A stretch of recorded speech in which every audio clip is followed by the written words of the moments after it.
पाठ जारी है। बाबा जी ने दूरदर्शी नाम का संस्कार, दूरदर्शी नाम की स्थापना 24 मार्च 1980 को अहमदाबाद में की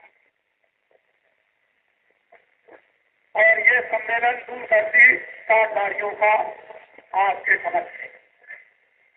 आप अपने बच्चों को ये नहीं पढ़ा सकते। 20 साल तक आपने उसकी सेवा की और तुम मेरे अजीज बेटे हो, ये तुम साफ पैर लो, थोड़ा पैर लो, ये तुम पसंद पैर लो, झूठ पैर लो। वो कहेगा बाबूजी आपसे मेरा नाता कोई माँ बाप का नहीं, कि अपने बाप रखिए मैं अपना चला, वो आपको छोड़ करके चला जाएगा, लौट करके आपके पास नहीं आएगा। ये आप देखिए वो कौन आदमी है जिसने 1 करोड़ को 3 महीने के अंदर ये लाभ करा। ये नकली इसको देख लेना, असली इसको देख लेना, वरना मैं आपको बुद्धि और आंखें दी। आपको ये सोचने के लिए बात होना पड़ेगा, मजबूर और विवश होना पड़ेगा कि वो कौन सा आदमी है जिसने देश में लोगों को साथ ठहरा दिया।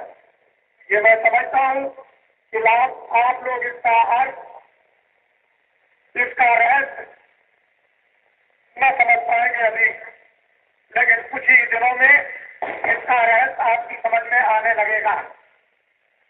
ये तपस्वी सिद्धि का, शक्ति का ये एक आभूषण है और ये दास सबसे शुद्ध है। हिंदुस्तान के खेतों का पैदा किया हुआ वस्त्र, इससे पवित्र है कोई भी वस्त्र नहीं है।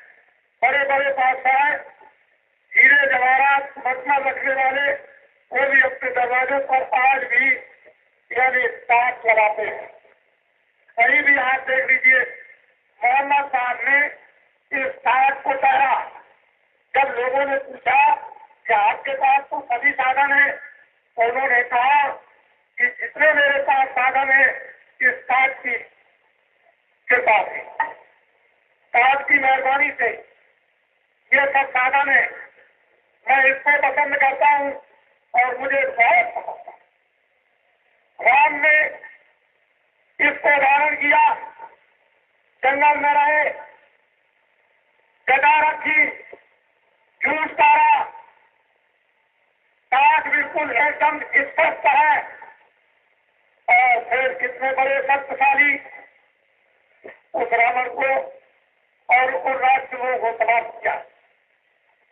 बाइबल में बड़ा स्पष्ट लिखा हुआ है, लेकिन आपको इस बात का अधिकार नहीं, इस बात का भी आपको बोधी नहीं है। ये धमाका जो आपकी इस नगरी में बगैर रेडियो के, बगैर अखबारों के, जो इस समय पर दिल्ली की 30 लाख जनता आज ये इसको जान चुकी है और बाकी जनता ये दिल्ली के नर नारी ये अगले 26 तारीख को सब जान देंगे। ये ऐसा विश्वास कि रेडियो एक तरफ रहेंगे, अखबार एक तरफ रहेंगे, देश की मानवता एक तरफ होगी, देश का समाचार एक तरफ होगा, देश का प्रेम एक तरफ होगा और वो आपके सामने जिस समय पर दरिया उमड़ता है उस समय पर आस-पास के बड़े बड़े छप्पर भी बह करके चले जाते हैं, दरिया के कगार भी कट जाते हैं। आपको ये जानना चाहिए कि ये बरसात देश में 1 करोड़ लोगों ने साथ है। 3 माह के अंदर 10, 11, 12 जून को इसी दिल्ली में एक नमूने के रूप में कार्यक्रम वोट क्लब पर हुआ था। रामलीला मैदान में उसका पहाड़ पड़ा था, लेकिन अब की बार बड़ी भारी संख्या में 4 स्थानों पर ये लोग उपस्थित हैं। ये अजमल खां पार्क जो आप करोल बाग में देख रहे हो, दूसरा है रोकनाला बाग, उसमें कैंप पड़ा हुआ है बड़ा भारी, तीसरा है कल्याणपुरी चांद सलीमा के सामने कितना भारी मैदान, उसको भी रामलीला मैदान कहते हैं। और फिर किदवई नगर में ये 4 स्थानों पर आप ये विचार करेंगे कि इतने लोग यहाँ पर आए हुए हैं और वहाँ सामान की भी बड़ी संख्या में लोग रखवाली कर रहे होंगे, यह तो जानना चाहिए। लेकिन आप इनको गौर से देखें, इनकी देवियां इनके साथ क्यों नहीं आ सकी? गांव में पानी भरा हुआ है, अभी तक गांव का पानी निकला नहीं, इसलिए उस रखवाली के लिए जो घर का सामान और जानवर, घर में कोई न कोई रहना चाहिए। ऐसी अवस्था में ये लोग अपने काम काज को छोड़कर और सब लोग किराया देकर खेती या दुकान की अन्य मेहनतों से अपना स्वयं का खर्चा कम कर ये करते हुए इनमें से एक आदमी भी किराए पर नहीं। किसी को हमारी तरफ से या और की तरफ से पैसा नहीं बांटा गया, शहर के अंदर कोई चंदा नहीं दिया गया। ये सब स्वयं ये अपने अपने खून पसीने का, आप लोग ऐसा सोचते होंगे कि इनको कुछ दे करके लाया गया होगा। अगर ऐसा होता तो ये सुबह से पैदल चल रहे हैं, घंटे 2 घंटे की बात तो हो सकती है कि कुछ पैसे दे करके चलाया जा सकता, लेकिन ये परसों से चल रहे, पहले दिन भर चले, जो रोसनाला बाग में हुआ वो कितनी बड़ी जनसंख्या आप देख रहे हो कि सुबह से चारों तरफ से फेरियां कदवाई नगर और कल्याणपुरी और आपके यहाँ रोसनाला बाग और यहाँ पे ओट क्लब पर जब गई तो ये चल रहे हो वापिस आ रहे। ये घंटे 2 घंटे का काम नहीं, आज भी दिन भर चलने का काम, अभी रात को चलने का काम और कल दिन को चलने का काम, ये किराए पर नहीं। कोई किराए पर हो और सब बोलो की आवाज, एक आवाज चली, हाथ भी ऊपर करते हैं, दिखाते हैं कि नहीं है, हम किराए पर नहीं आए हुए हैं, ये किराए के नहीं है, ये साझेदारी है और ये आपके सामने कुछ काम करेंगे। मेरी बातों को बहुत दूर तक ध्यान से आप सुनेंगे। मैं धार्मिक व्यक्ति हूँ, मैं बहुत दिनों से मेरी अवस्था काफी हो गई। जब गांधी महात्मा का सत्याग्रह नहीं प्रारंभ हुआ था तभी मैं यहाँ मौजूद था।